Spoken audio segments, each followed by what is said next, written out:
Olá, está no ar o TV TST, o programa do Tribunal Superior do Trabalho. E você vai ver hoje, TST decide que trabalhador da construção civil não tem direito à estabilidade no emprego após o término da obra.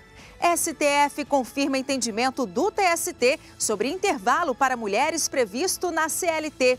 Férias em família. Artigo da CLT prevê o descanso no mesmo período a familiares que trabalham na mesma empresa, desde que não haja prejuízo ao serviço. Novidade no ar. Produzido pela Justiça do Trabalho, o programa Jornada estreia na TV Justiça. Tudo isso e muito mais, agora no TV TST.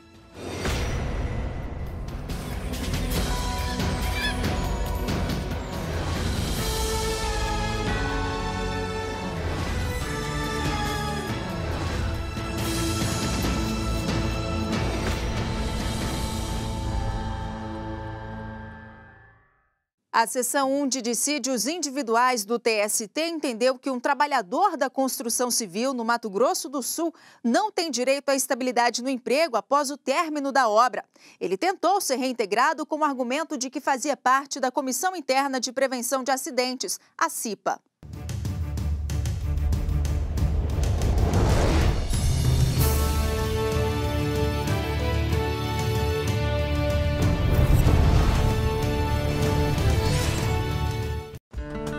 O trabalhador era encarregado do setor de almoxarifado e foi eleito para atuar também entre os anos de 2001 e 2003 na Comissão Interna de Prevenção de Acidentes da Obra, a chamada CIPA. A formação destas comissões está prevista na CLT e em norma regulamentadora do Ministério do Trabalho e Emprego. O objetivo é adotar medidas para diminuir os riscos de acidentes no local das obras. Mas antes de vencer o mandato do empregado na CIPA, que seria em 2003, ele foi demitido. Por isso, o trabalhador entrou na justiça, argumentou que teria direito à estabilidade e pediu para ser reintegrado ao emprego. Já as construtoras alegaram que o trabalhador foi demitido porque as obras haviam chegado ao fim.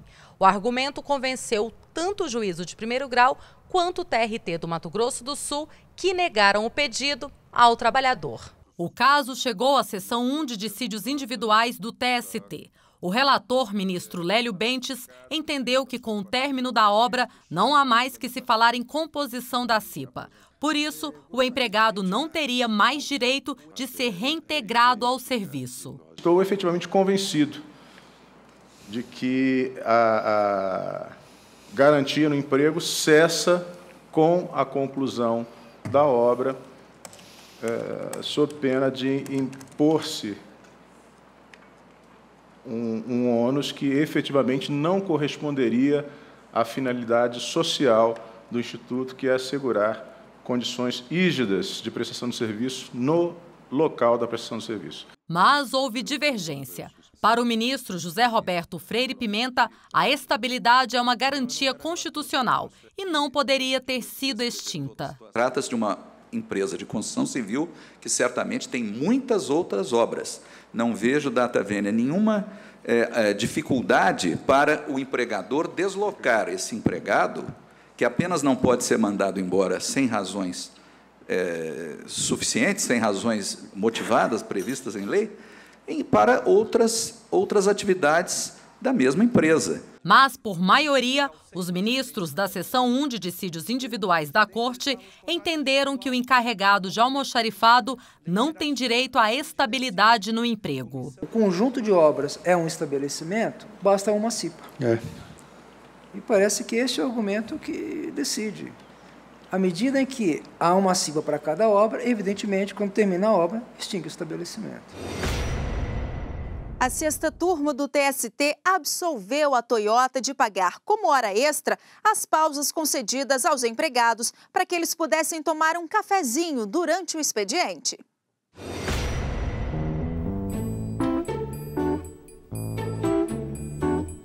Uma pausa para o café durante o expediente. Quem não gosta? Mas essa tal pausa para o cafezinho acabou gerando um conflito na Justiça do Trabalho entre o empregado e a Toyota do Brasil. É que a empresa decidiu conceder 2 intervalos, além de 1 hora de almoço para os trabalhadores, com jornada de até 8 horas. Esses 2 intervalos foram chamados de pausa-café, uma de manhã e a outra à tarde. O trabalhador alegou que os 20 minutos foram indevidamente acrescidos na jornada de trabalho sem que houvesse previsão em norma coletiva e pediu em ação trabalhista que os 20 minutos fossem computados como horas extras. O juízo de origem e o TRT de Campinas, São Paulo, deram razão ao trabalhador por entender que a empresa não observou a súmula 118 do TST e decidiram condenar a Toyota do Brasil ao pagamento de horas extras. Mas no TST, o relator do recurso, na sexta turma, ministro Augusto César de Carvalho, concluiu que houve má aplicação da súmula 118. De fato, a súmula diz que intervalos concedidos pelo empregador na jornada de trabalho não previstos em lei representam tempo à disposição da empresa. Mas o relator esclareceu que o que está escrito se aplica aos intervalos que excedem o tempo máximo de 2 horas, também previsto em lei, o que não aconteceu. Foi com esse entendimento que a sexta turma do TST, por unanimidade, isentou a Toyota do Brasil de pagar como horas extras as 2 pausas concedidas. O entendimento da sexta turma do Tribunal Superior do Trabalho foi no sentido de que, na verdade, esse acréscimo de dois intervalos mais de 10 minutos não implicava qualquer violação de texto de lei ou de orientação jurisprudencial, tendo em vista que o intervalo mínimo estava assegurado e ali havia apenas uma vantagem que estaria sendo assegurada, um benefício que estaria sendo assegurado ao trabalhador, em nada prejudicando as suas condições daquilo que diz respeito à segurança e medicina do trabalho. A Companhia Vale do Rio Doce e a Lavrita Engenharia foram condenadas pela Justiça do Trabalho a pagar R$220 mil por dano moral à família de um operador de máquinas morto em 2001, depois de um acidente de trabalho. O empregado foi sufocado durante a operação de embarque de farelo de soja em um navio no Porto de Vitória, no Espírito Santo. Testemunhas relataram no processo que o empregado foi soterrado por toneladas de farelo de soja quando ajudava um outro colega a tirar uma das grelhas de segurança para facilitar o fluxo do farelo de soja. O laudo de investigação do acidente feito pela empresa apontou que o trabalhador morreu porque descumpriu o procedimento de segurança ao descer da pá mecânica para retirar a grelha. Desde o acidente em 2001, os advogados de defesa da família buscavam na justiça reparação por danos morais e materiais. De acordo com eles, o operador de máquinas não descumpriu as normas de segurança, apenas seguiu a orientação dos superiores hierárquicos. Além disso, o trabalhador sequer conseguiu retirar a grelha antes da tonelada de soja desabar sobre ele. Na primeira instância, as empresas foram condenadas a pagar indenização de cerca de R$470 mil. No Tribunal Regional do Trabalho do Espírito Santo, tanto a Vale quanto a empresa Lavrita tiveram os recursos rejeitados. Elas recorreram ao TST, alegando que a condenação foi excessiva, com enriquecimento sem causa da família. Na sétima turma, o relator do caso, o ministro Douglas Alencar Rodrigues, ressaltou que o empregado falecido apenas obedeceu às ordens dos superiores hierárquicos e que a empresa não ofereceu a segurança necessária aos empregados na prestação dos serviços. Para o ministro, são inespecíficas as alegações quanto à falta de critérios de proporcionalidade e razoabilidade para a definição da indenização. Com a decisão, a família deve receber R$220 mil, correspondentes a 500 salários à época do acidente, por danos materiais e cerca de R$250 mil por danos morais. E no próximo bloco, STF confirma entendimento do TST sobre intervalo para mulheres previsto na CLT. Não saia daí, nós voltamos em instantes.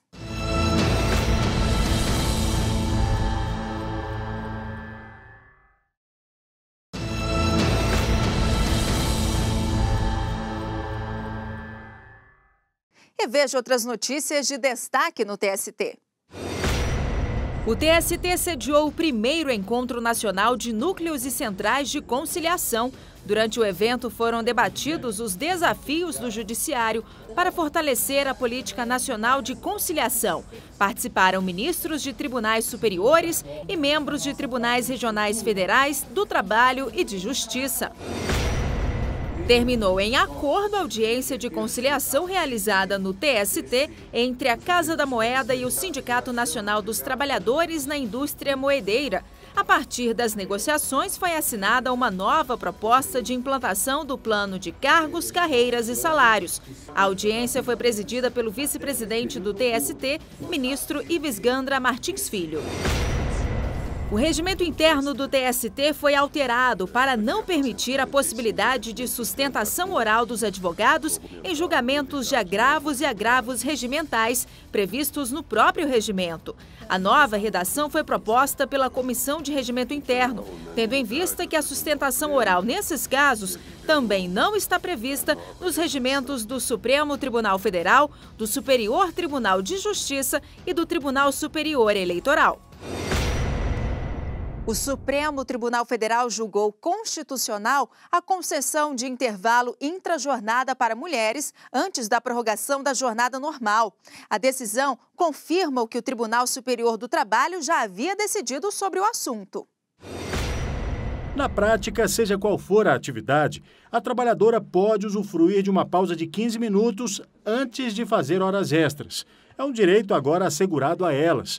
O recurso extraordinário interposto pela A. Angeloni Companhia contra a decisão da segunda turma do TST foi julgado no plenário do STF, que não aceitou o pedido e manteve a tese de que o artigo 384 da CLT foi acolhido pela Constituição Federal de 1988. O dispositivo está no capítulo 3 da Consolidação das Leis do Trabalho, que cuida da proteção do trabalho da mulher. O recurso extraordinário teve repercussão geral reconhecida, ou seja, vale para casos semelhantes que aguardam julgamento. No caso de origem, a empresa foi condenada a pagar a uma empregada os 15 minutos com adicional de 50% por decisão do Tribunal Regional do Trabalho de Santa Catarina. Direito assegurado às mulheres, mas não aos homens? Bem, a empresa alegou que o entendimento da Justiça do Trabalho iria contra o princípio da igualdade. Mas o ministro Dias Toffoli explicou e fez referência à decisão do relator do caso no TST, vice-presidente da Corte, ministro Ives Gandra Martins Filho. Toffoli lembrou que os 15 minutos de intervalo, em caso de prorrogação de jornada, são devidos à mulher por um conjunto de fatores.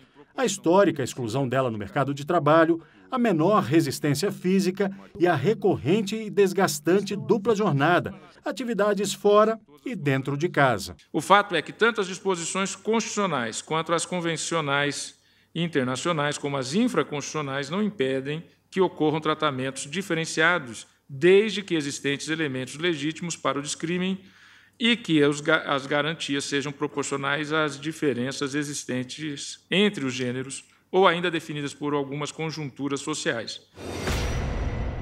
E essa notícia teve grande repercussão na página do TST no Facebook. Foram mais de 2.000 compartilhamentos e quase 200 comentários. O Jonas escreveu: finalmente foi resolvido o dilema isonomia versus peculiaridade feminina. Venceu o bom senso.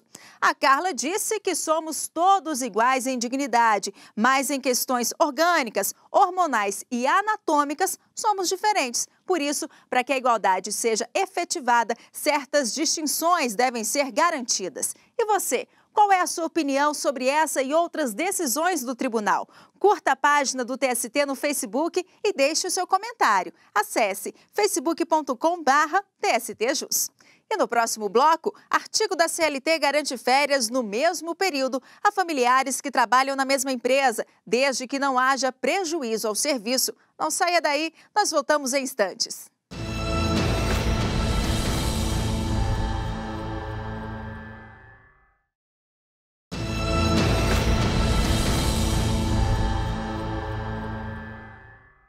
E veja outras notícias que também foram destaque na semana. Cerca de 80 estagiários e adolescentes aprendizes do TST assistiram à palestra Os Sonhos Não São Invisíveis, conduzida pelo ministro Lélio Bentes. O objetivo foi orientar os jovens sobre assuntos relevantes ao desenvolvimento pessoal e profissional. A Escola Nacional de Formação e Aperfeiçoamento de Magistrados do Trabalho, ENAMAT, encerrou o 17º curso de formação inicial. O curso foi realizado no período de 10 de novembro a 12 de dezembro e reuniu 60 alunos juízes de diversas regiões do país. O presidente do TST, ministro Barros Levenhagen, e outros ministros da corte participaram da cerimônia de formatura. O fim de ano se aproxima e muitos trabalhadores já se programam para tirar alguns dias de descanso com a família. Mas você sabia que familiares que trabalham na mesma empresa têm direito a férias no mesmo período, se não houver prejuízo ao serviço? É o que diz o artigo 136 da Consolidação das Leis do Trabalho. Confira.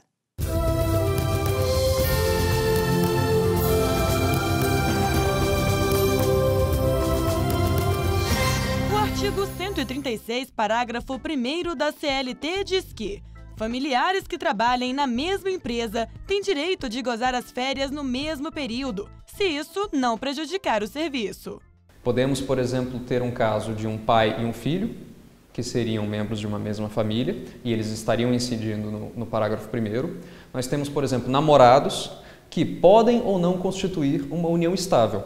Se eles constituem uma união estável, evidentemente que eles também são família e seriam, então, incluídos no direito previsto no parágrafo 1º do artigo 136.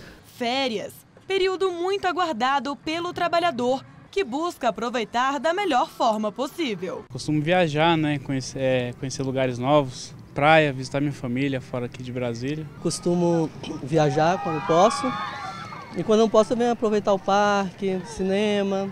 Quando eu tô nas férias, assim, curtir, lazer, é muito bom pra caramba. Valdir e Val são casados há 31 anos e trabalham na mesma empresa. Desde 1985, o casal só tira férias juntos. Como é que você sai de férias, um vai e o outro fica? Então, aqui não temos essa dificuldade da empresa, não tenho conhecimento de alguém que tenha. Sempre foi fácil, é fácil de administrar. Para a gente é o essencial. É muito ruim a família tirar férias separadas, né? Nós temos 2 filhos, então assim, a nossa empresa, ela até tem esse cuidado, né? Quando é o casal, de nunca negar assim para o outro, né? Eles se preocupam com isso. Todo empregado tem direito a férias anuais de 30 dias. O benefício é concedido até um ano subsequente à data em que o empregado tiver adquirido o direito. O patrão é quem escolhe o período, mas a CLT garante que familiares que trabalhem na mesma empresa tirem férias juntos, desde que isso não prejudique o serviço. E nas relações homoafetivas, essa regra também é válida. Este advogado explica. No momento em que o próprio Supremo Tribunal Federal dispõe que a expressão família é para ambos, tanto homo como heteroafetivos, não é possível entender que a CLT, a legislação aplicável ao Instituto Trabalhista, ao dispor sobre a mesma expressão família, estaria excluindo aquelas famílias homoafetivas. Por tal elemento, é possível concluir, então, que o artigo 136, parágrafo 1º, o direito é aplicado e estendido não apenas a casais heterossexuais heteroafetivos, como também a casais homoafetivos. E a Val e o Valdir já sabem o que vão fazer nas próximas férias juntos. É muito legal viajar junto, em família, agora com os meninos adultos, que vêm os namorados, as namoradas, para a gente ir junto também. A festa de Natal do TST uniu magistrados, servidores, prestadores de serviços, estagiários e familiares. Atrações artísticas animaram o público e a presença do Papai Noel encantou as crianças. Em clima de festa, o coral do TST abriu o evento.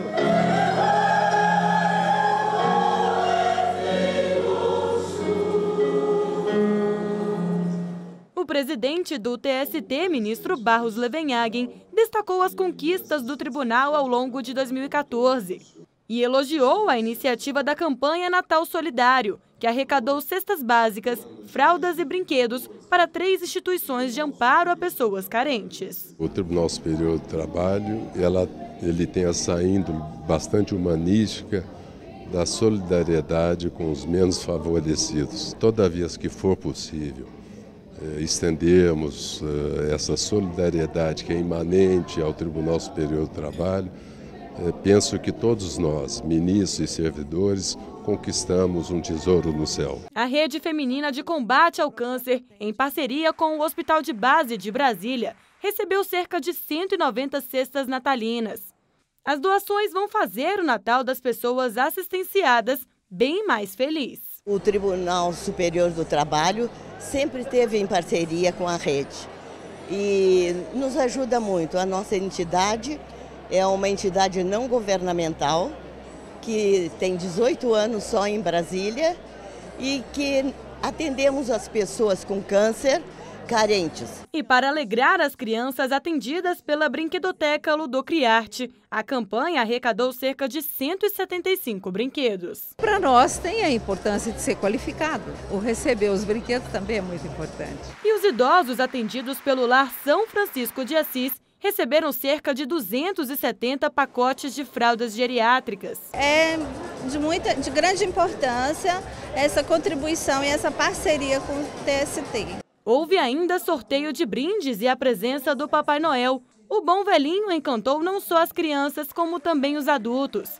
A festa de Natal marcou um clima de união e a alegria de mais um ano de trabalho cheio de conquistas e realizações. E como o fim de ano é sinônimo de festa, o show da banda Os Trabalhistas, composta por servidores do tribunal, agitou a plateia. Meu amor não vai haver tristeza, nada além de um fim de tarde amar. E a TV Justiça começou a exibir na última semana o Jornada, um novo programa produzido pelo TST em parceria com os 24 Tribunais Regionais do Trabalho. A cada semana é feita uma viagem pelo Brasil para mostrar a atuação da Justiça do Trabalho. Confira agora os bastidores do programa e os detalhes da edição de estreia.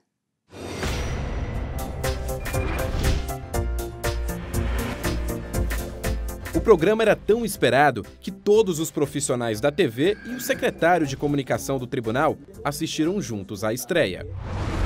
Olá, está no ar o Jornada. Interação. Gostaria de saber qual é o limite de horas extras que eu posso fazer por dia. Que aproxima o trabalhador da Justiça do Trabalho. E de um trabalhador rural.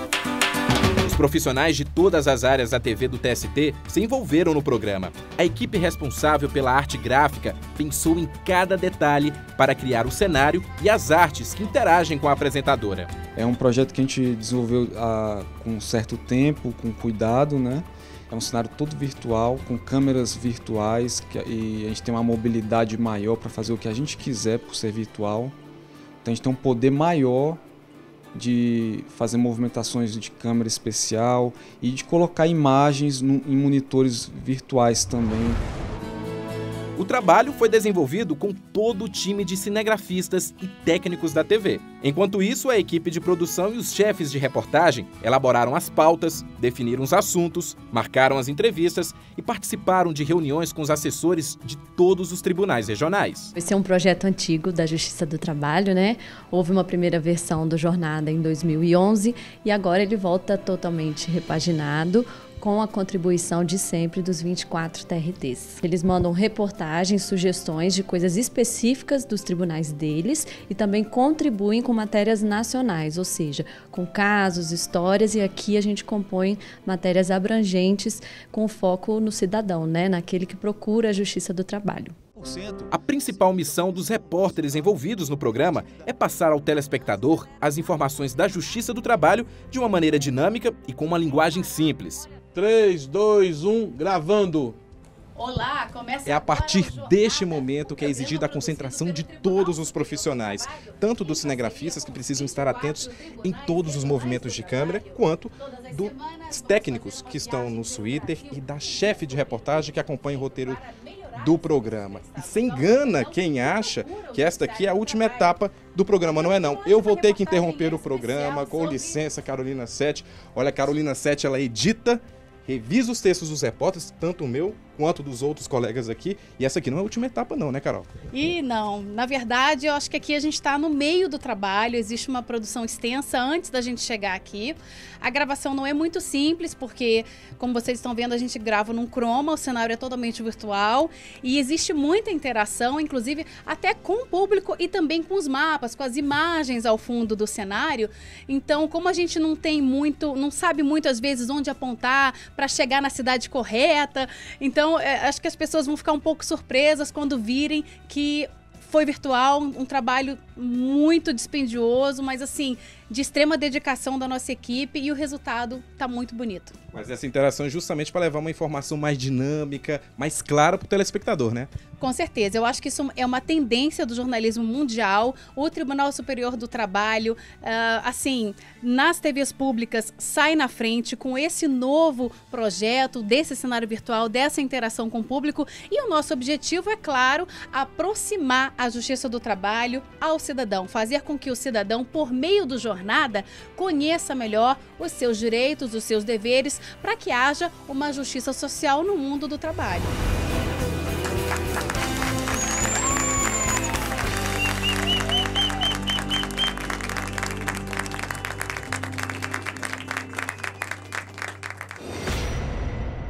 E vamos saber com a apresentadora Carolina Sete quais são os destaques do Jornada que vai ao ar na próxima segunda. Olá, Carolina! Olá, Ana! O Jornada desta semana traz uma reportagem especial sobre o Censo da Justiça do Trabalho.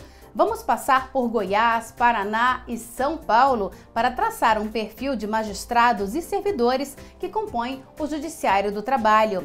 Processo judicial eletrônico. Vamos mostrar como esta inovação, presente nos 24 TRTs, dá agilidade à solução de processos. O Jornada também traz uma matéria sobre a Carta de Serviços ao Cidadão do TRT da 14ª Região, que abrange os estados de Rondônia e Acre. Esse documento agora é disponibilizado em braille para atender aos deficientes visuais. E o Jornada viaja ao interior de Minas Gerais para mostrar como são feitas as esculturas em pedra-sabão, tão famosas em Ouro Preto. E só reforçando, o programa Jornada vai ao ar às segundas-feiras, às 7h30 da noite, com reprises conforme você vê aí na tela.